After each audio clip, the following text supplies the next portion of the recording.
RIMS की व्यवस्था को लेकर झारखंड हाईकोर्ट में हुई सुनवाई। हाईकोर्ट के निर्देश पर महाधिवक्ता ने एफिडेविट किया फाइल। हाईकोर्ट ने दिया निर्देश 8 से 14 सितंबर तक रिम्स की जीबी मीटिंग अनिवार्य रूप से हो। वहीं बैठक की निगरानी के लिए सेवानिवृत्त जज होंगे ऑब्जर्वर। आज रिम्स का ज्योति शर्मा के द्वारा फाइल किया गया जो PIL है, उसमें आज कोर्ट माननीय डिवीज़न बेंच में आज उसकी सुनवाई हुई। सुनवाई में लास्ट डेट को जो एफिडेविट फाइल करने का निर्देश दिया गया था एडवोकेट जनरल के द्वारा आज फाइल किया गया उस एफिडेविट को। उस एफिडेविट में एडवोकेट जनरल ने जो पीत पत्र जारी किया गया था कंसर्न मंत्री के द्वारा, उस एफिडेविट में सारे प्रोविज़न का हवाला देते हुए ये कहा जा रहा था एडवोकेट जनरल के द्वारा कि जितना भी पावर और प्रोविज़न है, सारा पावर वेस्टेड होता है रिम्स के डायरेक्टर को। सारा प्रोविज़न को देखने के बाद कोर्ट ने टिप्पणी की कि प्रोविज़न पे ना जाकर आप हमें बताइए कि रिम्स की स्थिति को कैसे सुधारा जाए। तो रिम्स की स्थिति को सुधारने के लिए क्या क्या कदम उठाया जाए, उसमें हम लोगों ने बताया कि जो मीटिंग नहीं हो रही उसको मीटिंग कंडक्ट कराया जाए और मीटिंग एक निष्पक्षीय दल के द्वारा होना चाहिए।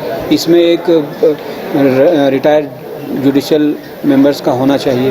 तो कोर्ट ने आज एक डेट फ्रेम कर दिया है। वो डेट दिया है 8 से लेकर 14 सितंबर तक का डेट निर्धारित करते हुए कहा है कि इस डेट के बीच में आप जनरल बॉडी मीटिंग करवाइए और जनरल बॉडी मीटिंग जो है आपका वो ऑब्जर्वर के सामने होगा और ऑब्जर्वर जो होंगे वो रिटायर्ड हाईकोर्ट जज होंगे और रिटायर्ड हाईकोर्ट जज ही ऑब्जर्व करेंगे उस मीटिंग को। और सारा मीटिंग का जो भी निर्णय होगा वो निर्णय आप नेक्स्ट डेट में आपको फाइल करना है।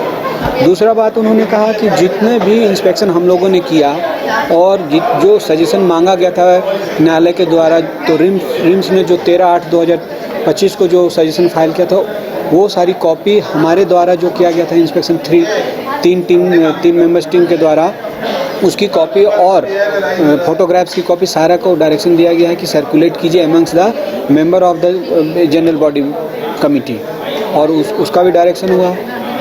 उसके अलावा माननीय न्यायालय ने ये आदेश दिया है कि जो नॉन प्रैक्टिसिंग अलाउंस लेते हुए जो डॉक्टर्स प्राइवेट प्रैक्टिस करते हैं उसके बारे में रिम्स के डायरेक्टर को बहुत ही संज्ञान लेते हुए कहा है कि आप इस पर आदेश पारित कीजिए। अगर कोई भी ऐसे डॉक्टर पकड़े जाते हैं कि जो नॉन प्रैक्टिसिंग अलाउंस लेकर प्रैक्टिस कर रहे हैं तो उस पर आप कड़ी कार्रवाई कीजिए। दूसरा मुद्दा उठा ऑडिट का कि रिम्स में कहा गया कि आज तक कितना ऑडिट हम लोगों ने मुद्दा उठाया कि ऑडिट का रिपोर्ट मंगाया जाए, कितने बार ऑडिट हुए हैं, होते हैं कि नहीं ऑडिट होते हैं। इस पर माननीय न्यायालय ने कहा कि ऑडिट का भी आप मुद्दा को लाइए और ऑडिट का भी के बारे में भी नेक्स्ट डेट में आप बताइए न्यायालय को कि कितनी बार आपने ऑडिट किया कि नहीं किया।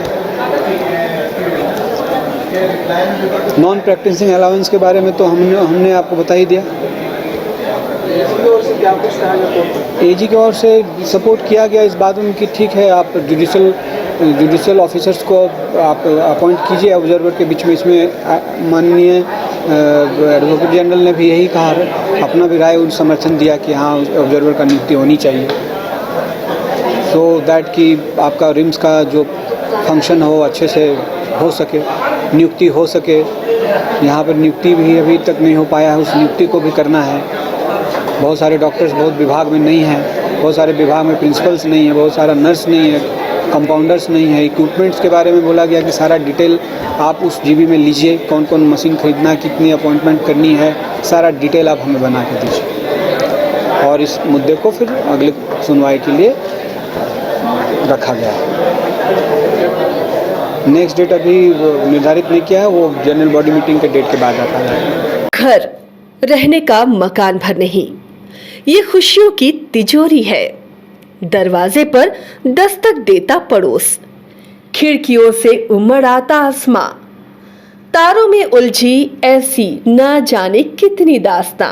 कहती हैं चले डायमंड सिटी, एक सफर हम सफर के साथ अपने घर तक। Diamond city, life long bonding, 500 से ज्यादा खुशहाल डायमंड परिवार। जल्दी करें, सिर्फ 200 फ्लैट बाकी। आज ही बुक करें अपना आशियाना। गोल जहां 27 वर्षों के सफर में 17,000 से भी अधिक छात्रों ने डॉक्टर एवं इंजीनियर बनकर भरे सफलता की ऊंची उड़ान, जहां साधारण छात्र भी असाधारण सफलता प्राप्त कर बना रहे इतिहास। दूरदर्शी शिक्षाविद श्री विपिन सिंह के मार्गदर्शन में मेडिकल एवं इंजीनियरिंग के लाखों छात्रों के लिए आशा की किरण के रूप में गोल्ड रिजल्ट फैक्ट्री